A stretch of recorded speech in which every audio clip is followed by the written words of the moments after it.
저는 영유아 부서인 염광아이와 또 신혼부부 교구인 3교구를 맡고 있는 천대웅 목사라고 합니다. 저를 거의 이제 처음 보시는 분들도 계실 텐데, 저도 생각을 해보니까 영광교회 온 지 지금 1년 8개월이 다 되어 가는데 2부 예배를 처음 드리는 것 같아요. 왜냐하면 제가 다음 세대 부서 사역을 섬기고 있어서 이 2부 예배 이 시간에 동일하게 영유아부 부서에 아이들과 함께 했기 때문에 제가 이 본당에서 이렇게 함께 2부 예배를 드리는 건 처음인 것 같습니다. 우리 성도님들을 보니까, 이렇게 많이 앉아있는 성도님들을 보니까 참 좋습니다. 성도님을 보니까 마치 주님을 보는 것 같이 기쁜데요. 우리 옆에 계신 분들과 이렇게 인사를 해봤으면 좋겠습니다. 당신을 보니 주님을 보는 것 같습니다. 정말 그런 교회가 되기를 소망합니다. 오늘 성령님께서 말씀을 통해 저와 여러분들에게 큰 은혜를 주실 줄로 믿습니다. 몇 달 전에 모델 한혜진 씨가 홍천집에 울타리를 설치한 이유를 밝힌 기사를 보았습니다. 원래는 한혜진 씨가 자신의 홍천 별장에 울타리를 치고 싶지 않았다고 합니다. 그걸 치게 되면 갇히는 것 같아서, 그리고 자연에 있고 싶어서 홍천에 왔는데 울타리를 둘러가지고 이 자연 경관을 막고 싶지 않았다는 것입니다.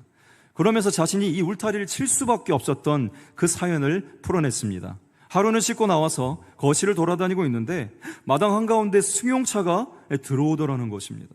처음에 아는 사람 누가 왔나 했는데 전혀 모르는 사람이 들어온 것입니다. 어떻게 오셨어요? 라고 물었더니 TV랑 유튜브 보고 왔어요. 이랬다는 것입니다. 정중하게 여기는 개인 사유지라서 이렇게 오시면 안 됩니다. 돌아가 주세요. 라고 부탁을 했는데 무시하고 별장에 있는 그냥 계곡 쪽으로 막 내려가길래 이렇게 오시면 안 됩니다. 나가주세요. 라고 부탁을 했더니 이제 한혜진 씨가 나오는 TV 안 볼 거예요. 이러면서 가더라는 거예요. 그런데 이 일이 끝나고 조금 있다가 또 다른 모르는 사람들이 온 것입니다. 차를 타고 들어온 거예요. 여자 혼자 사는데 이제는 한 차에 남자 서너 명이 막 내리더니 TV 보고 왔다고 이렇게 막 인사를 하는 거예요. 혼자 있는데 얼마나 무서웠겠습니까? 울타리가 없으면 결국 누구나 드나들 수밖에 없는 그런 상태가 되는 것입니다. 오늘 우리가 읽은 느헤미야서는 남유다 바벨론에 의해서 멸망을 당한 이 백성들이 바벨론 포로로 잡혀가게 된 이후에 3차 포로 귀환을 주도한 이 느헤미야에 의해서 기록된 책으로 예루살렘 성벽을 재건하고 개혁을 했던 그런 사람이었습니다. 그가 이스라엘 공동체의 재건 과정을 계속해서 회복하는 그런 과정을 쭉 쓰고 있는 게 이 느헤미야서입니다. 느헤미야서는 원래 히브리 원전에 에스라, 느헤미야가 한 권의 책으로 되어 있는 만큼 에스라서에 이어서 계속된 이야기를 연속적으로 하고 있습니다. 하나님의 역사하심으로 말미암아 1차 그리고 2차 포로 귀환이 이루어졌지만 당시 이 팔레스타인 지역에는 여전히 이방인들이 주도권을 행사하고 있었고 유대인들은 굉장히 큰 어려움을 겪고 있었습니다. 1차 귀환은 이 스룹바벨이라는 사람의 주도하에서 하나님의 임재의 상징인 성전을 다시 재건하도록 하나님께서 하셨고, 2차 귀환은 학사 에스라의 주도하에서 하나님이 말씀을 통한 신앙개혁과 부흥이 일어나도록 하셨습니다. 그리고 오늘 읽었던 3차 이 포로 귀환은 이 성벽 재건과 부흥 운동을 이 느헤미야를 통하여서 하나님께서 하시는데요, 외부로부터의 공격을 막으면서 하나님의 나라의 백성으로서의 이 성결함을 유지하게 하심으로 1, 2차 포로 귀환을 완성하시는 사건이라고 볼 수 있겠습니다. 그렇습니다. 성벽은 외부로부터의 공격을 막으며 신앙 공동체의 성결함을 유지하기 위해 반드시 필요한 것입니다. 성전은 재건되었는데 성벽이 훼손되고 온전치 못하니까 끊임없는 공격과 약탈이 그냥 너무나도 쉽게 지속되고 있는 그러한 상황인 것입니다. 에스라가 귀환하여서 말씀 중심의 개혁을 하면서 큰 부흥을 일으켰지만 여전히 예루살렘의 백성들은 불안에 떨며 살고 있었습니다. 성전도 건축되고 말씀 부흥도 일어났는데 예루살렘 성벽은 재건되지 않은 상태에 있었기 때문에 그렇습니다. 성벽은 무너져 있고 성문은 불타서 수시로 원수들에게 공격을 받고 있는 그러한 상황이 된 것입니다. 오늘 본문에서 이 느헤미야는 이 성벽을 재건하기 위한 하나님의 부르심을 받습니다. 우리 또한 우리 삶에 무너진 부분의 영적인 성벽을 재건하라는 그러한 부르심이 있는 귀한 자리가 되기를 소망합니다. 오늘 말씀을 통해 크게 세 가지 중심 메시지를 성도님들과 함께 나누고자 합니다. 첫 번째는 하나님은 당신의 성전이 무너지는 것을 결단코 그대로 두지 않으신다는 것입니다. 우리 1번 한번 다 같이 한 목소리 읽어볼까요? 시작. 하나님은 당신의 성전이 무너지는 것을 결단코 그대로 두지 않으십니다. 아멘. 느헤미야 1장 1절에서 3절까지의 말씀인데요. 하갈의 아들 느헤미야의 말이라. 아닥사스다 왕 제20년 기슬로월에 내가 수산궁에 있는데 내 형제들 가운데 하나니가 두어 사람과 함께 유다에서 내게 이르렀기로 내가 그 사로잡힘을 면하고 남아있는 유다와 예루살렘 사람들의 형편을 물은즉 그들이 내게 이르되 사로잡힘을 면하고 남아있는 자들이 그 지방 거기에서 큰 환난을 당하고 능욕을 받으며 예루살렘 성은 허물어지고 성문들은 불탔다 하는지라. 남유다 왕국을 멸망으로 이끈 나라가 바벨론이란 나라입니다. 이 바벨론이란 나라는 바사, 즉 페르시아라는 나라에 의해서 고레스 왕에 의해서 멸망을 당하게 됩니다. 이와 더불어서 이 남유다의 운명도 전환의 시기를 맞게 되는데 바로 이 바벨론의 멸망으로 인해서 바벨론 제국의 포로로 끌려온 유다 백성들이 페르시아 왕 이 고레스의 칙령으로 포로 귀환 명령을 반포하고 이제 돌아가도 좋다라고 반포하고 이제 포로 귀환의 시대가 열리게 된 것입니다. 오늘 본문의 이 아닥사스다 왕은 바로 이 바사, 즉 페르시아의 왕으로 1차 포로 귀환을 가능하게 했던 아주 우리가 유명한 익숙한 이름이었던 이 고레스 칙령을 내렸던 이 고레스 왕과 함께 페르시아 역사상 가장 훌륭한 왕으로 평가받고 있는 왕입니다. 이 바사 왕 아닥사스다 왕 제20년에 페르시아의 4개의 궁전 중에 하나인 이 수산궁에 있을 때 느헤미야는 그의 형제 중 하난이란 사람에게 예루살렘에 관한 소식을 전해 듣게 됩니다. 그게 1장 3절의 말씀인데요. 그들이 내게 이르되 사로잡힘을 면하고 남아있는 자들이 그 지방 거기에서 큰 환난을 당하고 능욕을 받으며 예루살렘 성은 허물어지고 성문들은 불탔다 하는지라. 당시에 예루살렘에 귀환한 이스라엘 자손들은 정치적으로, 경제적으로, 군사적으로 모든 면에서 매우 열악한 상태에 있었기 때문에 주변의 많은 적대 세력으로부터 핍박과 조롱을 받고 있었습니다. 성벽과 성문은 적의 공격을 막아낼 수 있는 방어막입니다. 그런데 그것이 무너져 버렸다는 것은 포로 귀환한 백성들이 더 이상 적의 공격을 막아낼 수 있는 방어막이 완전히 상실되었다는 것을 나타냅니다. 큰 환난을 당하고 능욕을 당하고 또 예루살렘 성은 허물어지고 성문들은 불탔다. 여러분은 어떠십니까? 나를 지켜낼 수 있는 이 영적인 성벽은 혹시라도 다 허물어진 채 사단 원수 마귀가 언제든지 나를 공격하고자 하면 틈타서 공격할 수 있는 혹시 그런 상태에 있지는 않으십니까?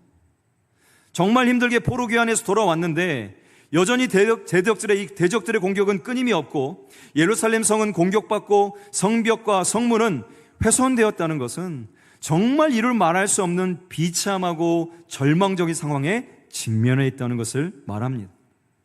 우리가 인생을 살다 보면 모든 것이 무너졌다고 생각되는 그런 때가 있습니다.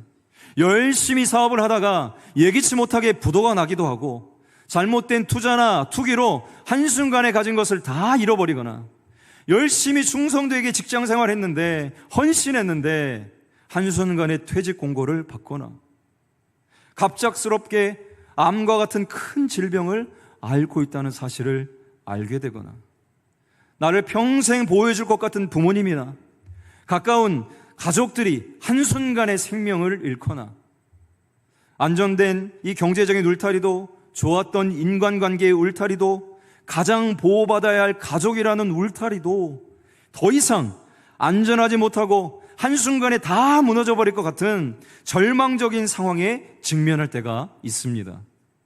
하지만 사랑하는 성도 여러분, 오늘 말씀을 통해 반드시 기억하시기를 바랍니다.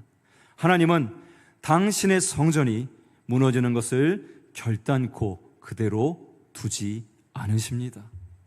고린도전서 3장 16절 말씀입니다. 너희는 너희가 하나님의 성전인 것과 하나님의 성령이 너희 안에 계시는 것을 알지 못하느냐? 바울은 이 고린도 교회 성도들에게 우리가 곧 하나님의 성전인 것을 말씀하고 있는 것입니다. 하나님의 성전인 나와 여러분, 이 교회가 무너지는 것을 하나님은 결단코 그대로 두지 않으시는 좋은 분이시라는 것입니다. 모든 것이 무너진 것 같은 상황 속에서, 아무런 희망도 보이지 않는 그런 상황 속에서 바로 그때 유다 땅에서 전혀 보이지도 않고 소식도 알 수 없는 아주 먼 거리에 하나님은 유다 백성들은 알지 못한 채 당신의 사람 느헤미야를 준비시키고 계십니다. 왕의 술 맡은 관원으로 그의 직책까지도 준비시키고 계십니다. 당시에 이 유다 땅에서 페르시아의 수상궁까지의 이 거리는요, 약 1000마일, 즉 약 1600km나 되는 먼 거리였습니다. 2개월 이상 소요되는 아주 먼 거리였어요. 보이지도 않는 1600km 떨어진 곳에서 느헤미야를 준비시키시는 하나님은 지금 내 삶의 무너진 자리에 다시 일어나서 성전과 성벽을 다시 세우시기를 원하시는 동일하신 하나님이신 줄로 저는 믿습니다. 느헤미야의 이름 뜻은요, 여호와께서 위로하신다는 의미예요. 여호와께서 위로하신다. 하나님께서 오래전부터 이 절망 가운데 빠진 이스라엘 백성들을 위로하시고 다시 세우시기 위해 작정하시고 한 사람 느헤미야를 준비시키신 것입니다. 저에게도 모든 것이 무너진 것 같은 절망적인 상황에 직면할 때가 있었습니다.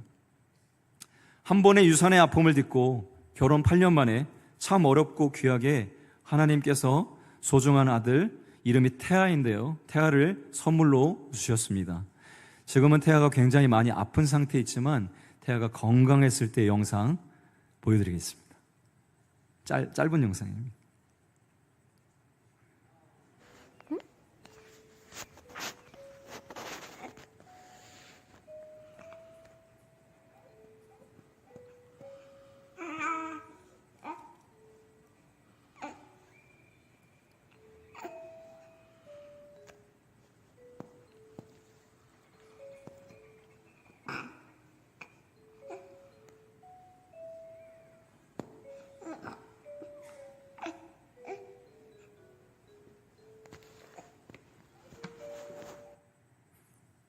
예쁘죠? 예. 출산까지 어려움이 많았지만 고비마다 하나님의 은혜로 이겨내면서 건강하게 태어나고 이렇게 자랐던 태아가 100일쯤 되었을 때 미열이 나기 시작했습니다. 열이 있어서 이제 대학병원에 갔는데 크게 3가지 검사를 해야 한다는 거예요. 피를 뽑는 피 검사, 그리고 소변 검사, 그리고 한 가지 검사가 좀 의아했는데 뇌척수액 검사를 해야 한다는 것입니다. 혹시나 이 자리에 성도분들 중에 뇌척수액 검사를 해보신 분이 있는지 모르겠는데요, 정말 그 어린아이 갓난아기에게 힘든 그러한 검사입니다. 이해가 되지 않았지만 2번 제가 간 병원에서 동일하게 얘기를 해서 100일 전에 아이는 꼭 해야 합니다 라고 해서 검사를 하게 되었습니다. 힘든 과정의 검사를 마치고 아이가 쉬고 있는데 제가 이렇게 안고 있는데 갑자기 옆에 계신 분이 이거 저 아빠 아이 얼굴이 파래요 그러는 거예요. 그래서 얼굴을 보니까 청색증, 그러니까 무호흡이 온 거예요. 숨을 못 쉬는 거예요. 파래지는 거예요. 그래서 이게 무슨 일이지 하고 그런데 대학병원 응급실에 있었기 때문에 빨리 간호사를 불러가지고 조치를 취했습니다. 다행히도 몇 분 안에 태아의 호흡이 돌아왔어요. 그래서 정말 심장을 쓸어내리면서 다행이다 라고 생각하고 있었습니다. 그런데 아이가 누워있는데 또다시 얼굴이 파래지더니 무호흡이 온 거예요. 그래서 다시 간호사를 막 불렀습니다. 또 아이가 이런다고. 간호사들이 막 이제 또 다시 이제 붙어서 이제 막 조치를 취했습니다. 응급 조치를 취했어요. 그런데 이번에는 어떠한 조치를 해도 아이의 호흡이 돌아오지 않는 거예요. 그렇게 태아의 심장이 멈춰버렸습니다. 대학병원 응급실에 있었기 때문에 거기 있던 간호사, 의사들 다 붙어가지고 심폐소생술을 하면서 제세동기를 하면서 전기 충격을 가해가면서 할 수 있는 모든 방법을 동원했습니다. 그런데도 태아의 심장이 돌아오지 않았습니다. 자그마치 28분이란 시간 동안 태아의 심장이 멈춰버렸습니다. 의료진들이 하나 둘 떠났습니다. 포기한 거죠. 더 이상 이 아이가 살 가망이 없다고 생각한 겁니다. 그래서 단 한 사람만 남아서 가슴을 압박하면서 심폐소생술을 하고 있었습니다. 그렇게 28분이라는 시간이 지날 때쯤 기적적으로 갑자기 이 아이의 심장이 뛰기 시작했습니다. 하지만 너무나도 오랜 시간 동안 심정지가 있었기 때문에 태아의 뇌의 99%가 다 손상되었습니다. 정상적인 뇌 조직이 없이, 의식도 없이, 어떠한 반응도 없이 그냥 누워만 있고 주사기 한 8개, 7개를 꽂은 채 그냥 중환자실에 누워만 있었습니다. 그렇게 시간이 지나고 다음날 의료진이 저에게 와서 엄마 아빠 이제 마지막 인사를 하라고, 들어가서 가망이 없는 것 같으니까 마지막 인사를 하시는 게 좋겠다라고 하여서 들어갔습니다. 들어갔더니 주사기 7, 8개를 꼰 아이가 아무런 의식도 없이 그냥 심장만 뛰고 있었습니다. 실감이 나지 않았습니다. 단 하루아침에 일어난 일이었습니다. 건강한 아이였습니다. 나와서 아이의 얼굴을 보고 나오니까 그제서야 실감이 났습니다. 정말 화장실에 가서 제가 평생 그토록 울어봤나 싶을 정도로 펑펑 울었습니다. 그리고 며칠이 지나서 성탄절 예배를 드릴 때가 됐는데, 성탄절 예배 중에 온 성도들이 태아를 위해서 기도해줬고, 그때가 3일 후였는데 성탄절이니까 12월 25일이죠. 12월 25일에 성탄절 예배를 마치고 갑자기 의료진이 들어오라는 것입니다. 그래서 아이를 봤는데 태아가 눈을 뜨고 있는 거예요. 저만 놀라운 얘기죠, 지금. 12월 25일날 성탄절 예배에 이 아이가 죽는다고 얘기했던 그 아이가 눈을 뜨고 있는 것입니다. 너무나 감사했어요. 3일 만에 부활하신 예수님처럼 이 아이가 3일 만에 눈을 뜬 거예요. 그렇다고 태아가 예수님이라는 얘기는 절대 아닙니다, 여러분. 오해하시면 안 됩니다. 하나님의 특별한 성도들의 기도와 우리의 간구를 들으신 거죠.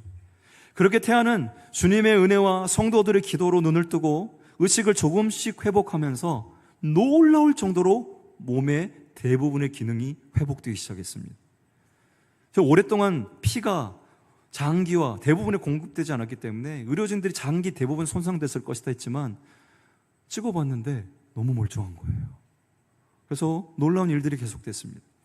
그런데 뇌 MRI를 찍었는데 여전히 뇌의 대부분이 다 세포들이 손상되어 있는 상태였어요. 하지만 하나님이 계속된 기적 속에 이 아이를 살려주셨기 때문에 그냥 기쁨과 감사함으로 고백했습니다. 할 수 있어, 좋아질 거야. 네가 죽음도 이겨냈는데 하나님 반드시 회복시켜 주실 거야 하는 믿음으로 하루하루를 지냈습니다. 그렇게 빠른 회복 속도였던 시간들이 어느 순간 정점에 딱 이르니까 제자리로 정체가 되었습니다. 그렇게 1년, 2년 시간이 지나니까 영적인 무기력이 오는 것이에요. 제 아내는 오히려 믿음으로 잘 버티고 있었는데 제가 먼저 무너졌습니다. 번아웃이 찾아왔습니다. 그렇게 사역을 내려놓고 처형이 거주하는 양주로 이사를 하면서 그냥 일을 하면서 점점 목회로부터 멀어지는 생활을 하고 있었습니다. 그렇게 반복되는 일상 가운데 내가 다시 사역을 할 수 있을까?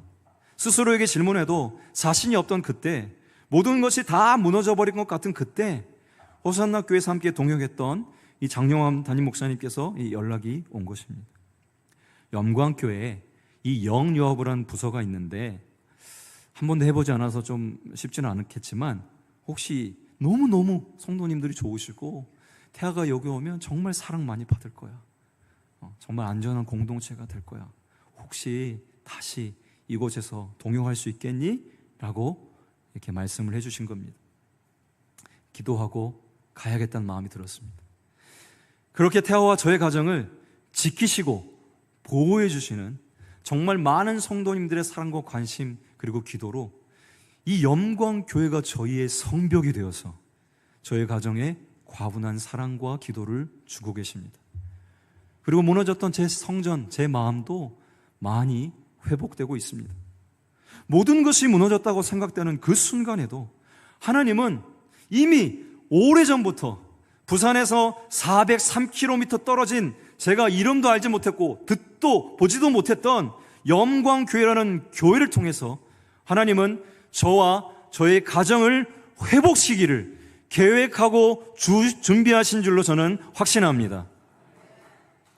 사랑하는 성도 여러분, 혹시 지금 모든 것이 무너진 것 같은 그런 상황에 직면해 있는 성도님들이 계십니까?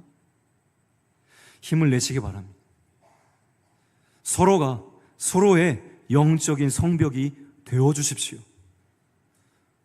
옆 사람과 우리가 이렇게 서로 고백했으면 좋겠는데요. 내가 당신의 영적 성벽이 되겠습니다 라고 한번 같이 고백해 볼까요? 두 분 이상 한번 해보겠습니다. 시작. 내가 당신의 영적 성벽이 되겠습니다. 내가 당신의 영적 성벽이 되겠습니다. 하나님은 당신의 성전이 무너지는 것을, 당신의 성전인 여러분이 무너지는 것을 결단코 그대로 두지 않으십니다. 하나님은 당신의 성전인 이 영광교회가 무너지는 것을 결단코 그대로 두지 않으십니다. 오늘 본문을 통해 나누고 싶은 두 번째 말씀은 기도하는 한 사람으로부터 이 성벽 재건의 역사가 시작된다는 것입니다. 우리 같이 한번 2번 큰 목소리로 한번 읽어보겠습니다. 시작. 기도하는 한 사람으로부터 성벽 재건의 역사는 시작됩니다. 느헤미야 1장 4절에서 6절까지의 말씀 제가 읽어드리겠습니다.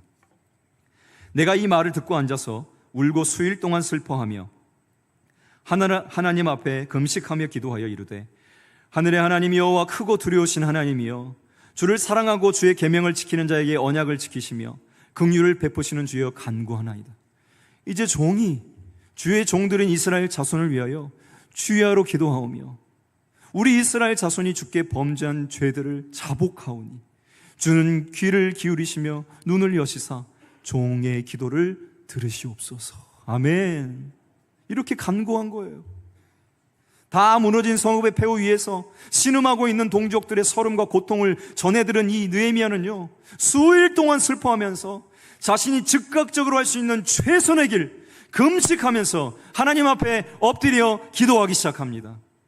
그는 실로 이러한 난국을 하나님만이 해결해 줄 수 있다는 확신을 가지고 있었고, 인간적인 어떠한 대책 마련을 하는 것을 우선으로 두는 것이 아니라 온 힘을 다해 하나님 앞에 엎드려 기도하는 그 일에 마음을 쏟은 것입니다. 사랑하는 성도 여러분, 잊지 마십시오. 성벽 재건의 놀라운 역사는 하나님 앞에 엎드려 기도했던 한 사람 느헤미야의 기도로 시작되었습니다. 어떠한 상황 속에서도 기도야말로 이 사태 해결을 위한 최상의 비결인 것입니다. 우리 믿음 세대의 어르신 여러분, 교회를 위해, 우리 다음 세대를 위해, 우리 자녀들을 위해 기도하는 것을 쉬지 않게 되기를 축복합니다. 우리가 기도의 성벽을 든든하게 세우고 있는 이상 어떠한 사단도 영광교회를, 우리의 당신의 자녀들을 함부로 절대로 무너뜨릴 수 없음을 고백합니다. 영광 아이부터 영광 유스까지 다수염이 여름 사역이 끝난 지난 토요일 어제로 이제 마무리가 되었는데요. 이번 여름 사역 가운데 제가 정말 뜨겁게 경험하게 된 것은 이 기도의 성벽을 쌓는 것이 얼마나 힘이 있고 중요한 일인지, 이것을 다시 한번 깨닫게 된 것입니다. 여름 사역을 준비하면서 제 안에 주신 마음이 있었는데, 바울처럼 전심전력하자 이런 마음으로 여름 성경학교를 준비를 하다 보니까 제일 먼저 해야겠다는 생각이 뭐였냐면 기도의 성벽을 세우는 것이었습니다. 어떤 사단의 방해도 쉽게 틈타지 못하는 이 기도의 성벽을 세우며 하나님의 일하심을 맛보고 싶었습니다. 그래서 선생님들과 함께 합심하여 7월 한 달 동안 아침, 점심, 저녁으로 순번을 정해서 릴레이 기도회를 시작하였습니다. 사진 하나만 띄워주시겠습니까? 네, 내용은 잘 보이지 않지만 이 카톡방 안에서 아침이 되면 선생님 한 분이 기도문을 올려주시면 다 같이 또 거기서 기도하고, 점심이 되면 선생님 또 한 분이 기도문을 올려주시면 또 같이 기도하고, 저녁이 되면 또 기도문을 올려주시면 또 다 같이 기도하고, 이렇게 7월 한 달 동안 릴레이 기도회가 계속되었습니다. 놀라운 일들이 일어났습니다. 그동안 예배에 나오지 못했던 이 장기 결석자 아이들이 여름 성경학교에 참여하겠다는 소식이 들려오기 시작한 거예요. 그리고 기존에 이 성도들이 믿지 않는 새 가족들을 초대하겠다고 이 믿지 않는 가정들을 초대하기 시작한 겁니다. 6월 평균 18명의 아이가 영광아이 예배 출석을 했는데 7월 여름 성경학교 기간 총 28명의 아이가 여름 성경학교를 참석했습니다. 저만 놀라운 일인가요? 굉장히 놀라운 일이에요, 여러분. 영유아부는 부모와 함께 예배를 드리니까 교사와 함께 합하면 대략 한 7, 80명의 숫자가 함께 그 자리에서 예배를 드린 겁니다. 그저 놀랄 수밖에 없는 일, 그저 감사할 수밖에 없는 그런 일이 계속해서 일어나니까 중보기도 하는 우리의 이 중보기는 더욱더 불타였고 힘을 얻었고 기쁨으로 이 기도의 성벽을 쌓을 수가 있었습니다. 0세에서 6세, 최근에 이 영유아층에 굉장히 다시 유행하던 것이 수족구라는 병인데요. 이 수족구도, 이 100일 해도 요즘 재유행하는 이 코로나도 기도의 성벽을 뚫지는 못했습니다. 부모님들은 이 수족구와 전염성이 강한 이 질환의 두려움 속에서도 아이들을 성경학교에 보내는 것을 주저하지 않았습니다. 그리고 성경학교가 끝난 지금도 장기 결석 대상이었던 이 아이들이 계속해서 예배를 나오고 있습니다. 할렐루야! 기도에 신실하게 응답하시는 하나님을 찬양합니다.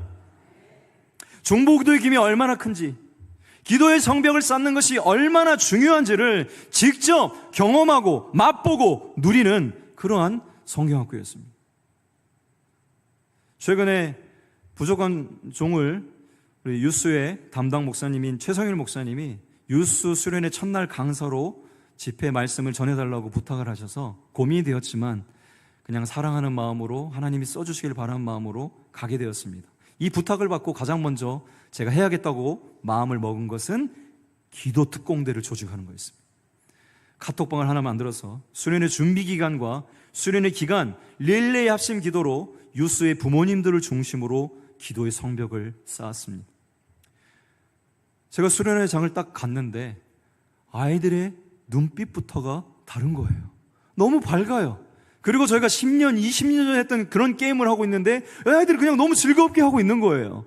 OX 게임을 하면서도 그렇게 즐거워하는 아이들을, 그 아이들의 모습을 보면서 하나님이 이 자리에 함께 하시는구나. 하나님이 이 아이들의 마음을 활짝 열어주고 계시는구나. 예배를 드리는데요, 아이들의 눈빛이 초롱초롱 살아있습니다. 말씀을 듣는 거예요. 소리를 내서 기도하는 거예요. 하나님 앞에 눈물을 흘리며 기도하는 아이들이 생겨나기 시작했습니다. 사랑하는 성도 여러분, 지금 우리의 삶의 무너진 자리에 가장 필요한 일은 기도의 성벽을 쌓는 것입니다. 중보기도의 성벽을 쌓는 것입니다. 기도하는 한 사람으로부터 성벽 재건의 역사는 시작됩니다. 기도를 통해 일하시는 놀라운 하나님의 역사하심을 오늘 여기 계신 모든 성도님들이 동일하게 누릴 수 있게 되기를 소망합니다. 오늘 본문을 통해 나누고 싶은 세 번째 말씀은 내 외부의 적으로부터 영적으로 무장하여 성벽 재건을 완성하라는 것입니다. 세 번째 같이 한번 읽겠습니다. 시작. 내 외부의 적으로부터 영적으로 무장하여 성벽 재건을 완성하라. 느헤미야 4장 7절에서 9절 말씀입니다. 산발락과 도비아와 아라비아 사람들과 암몬 사람들과 아수도 사람들이 예루살렘 성이 중수되어 그 허물어진 틈이 메꾸어져 간다함을 듣고 심히 분노하여 다 함께 꾀하기를 예루살렘으로 가서 치고 그곳을 요란하게 하자 하기로 우리가 우리 하나님께 기도하며 그들로 말미암아 파수꾼을 두어 쥐하로 방비하는데, 기도로 무장한 느헤미야가 아닥사스다 왕의 이 허락을 받고 고국으로 돌아와서 성벽 재건을 시작하려고 할 때 이때까지는 무엇인가 순탄하게 흘러가는 것 같지만 모든 일이 순탄하게 풀린 것은 아닙니다. 오히려 강력한 반대에, 강력한 방해에 부딪히게 됩니다. 호론 사람 산발락과 암몬 사람 도비아가 조롱을 하면서 너희가 무슨 성벽을 재건하냐, 니네가 무슨 힘이 있어서 성벽을 완성하냐, 절대 못한다. 조롱하고 핍박하면서, 그냥 조롱하고 핍박하는 것이 아니라 군대를 대동해서, 군사를 대동해서 위협을 가하면서 이 성벽 재건의 이 역사를 막기 시작하는 그런 일들을 했습니다. 강력한 방해에 이 성벽 재건을 하고자 하는 유다 백성들의 마음은 꺾이게 됩니다. 아예 못할 것 같아. 도저히 안 될 것 같아. 하지만 느헤미야는 이런 난관에 손을 놓지 않고 절반은 계속 건축을 하게 하고 절반은 무장을 시켜서 공사가 중단되지 않도록 합니다. 한 손으로 일하게 하고 한 손으로 병기를 잡고 일하게 한 것입니다.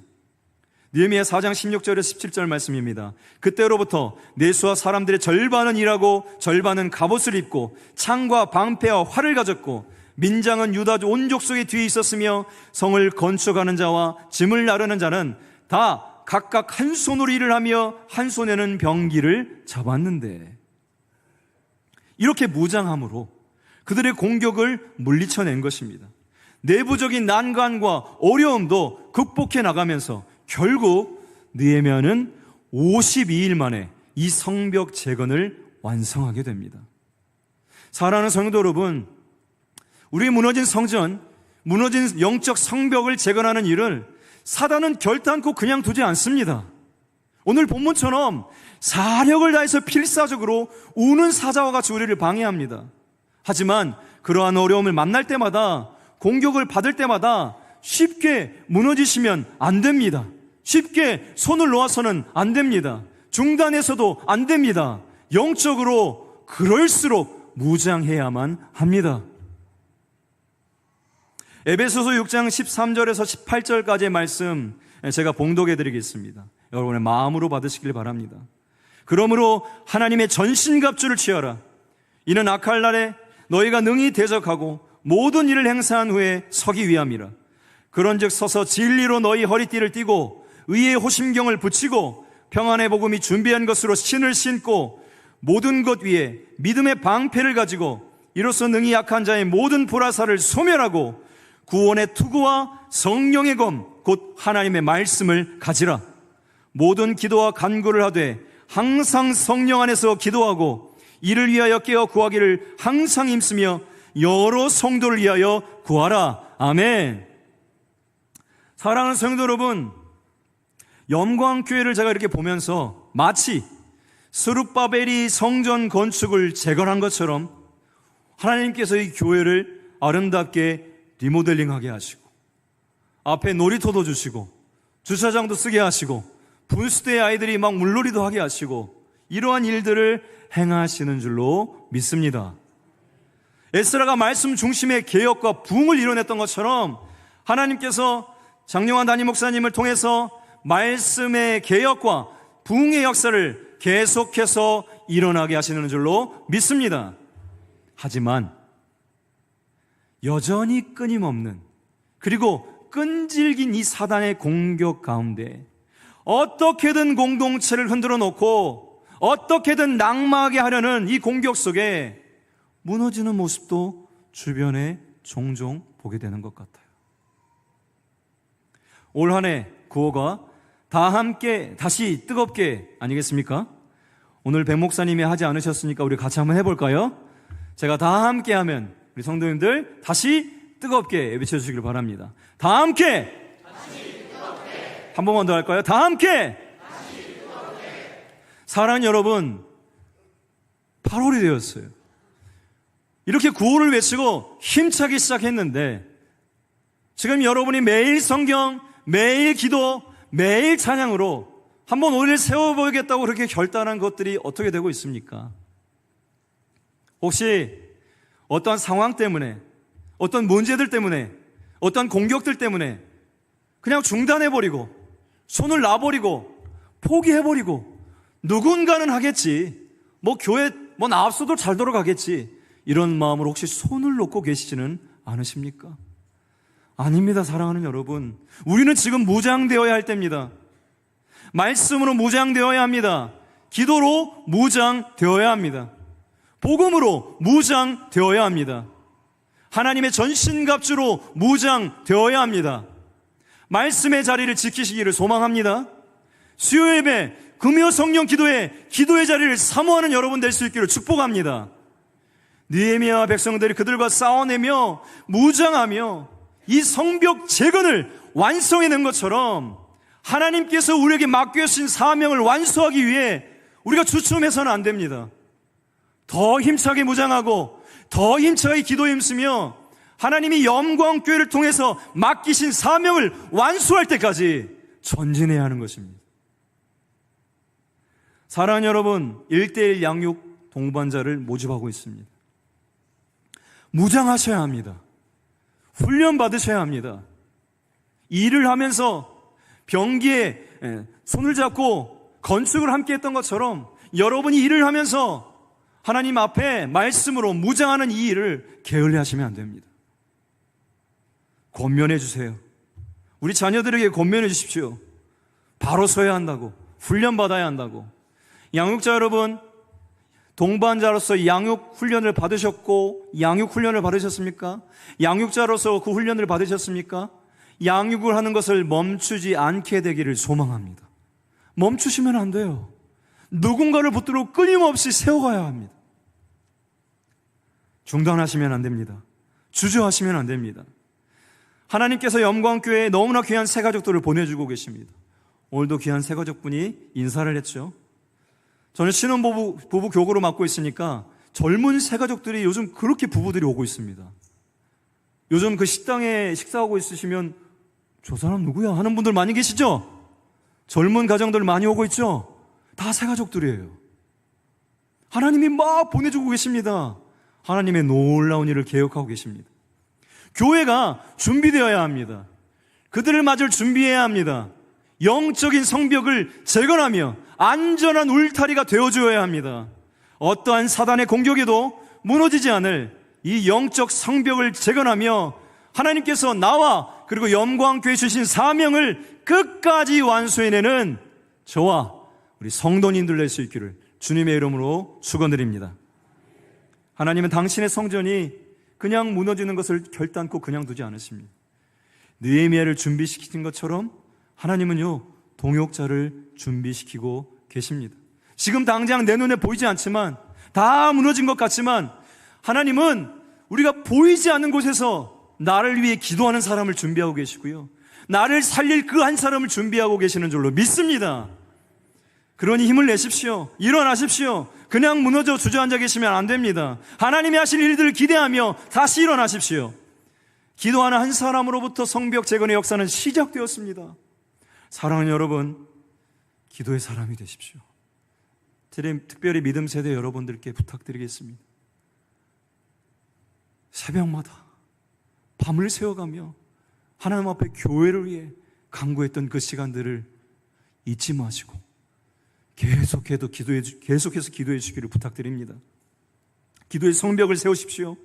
내 외부의 적으로부터 우리가 영적으로 단단하게 무장하여서 어떠한 사단의 공격이 우리 교회를 흔들어 놓으려고 이렇게 올지라도 우리가 완벽하게 성벽 재건을 완성해 가면서 무장하면서 하나님의 전신갑주로 무장하면서 우리 각자에게 그리고 영광교회에 주신 이 아름다운 사명을 느헤미야처럼 완수해내는 아름다운 일들이 계속해서 일어날 수 있게 되기를 주님의 이름으로 축원드립니다.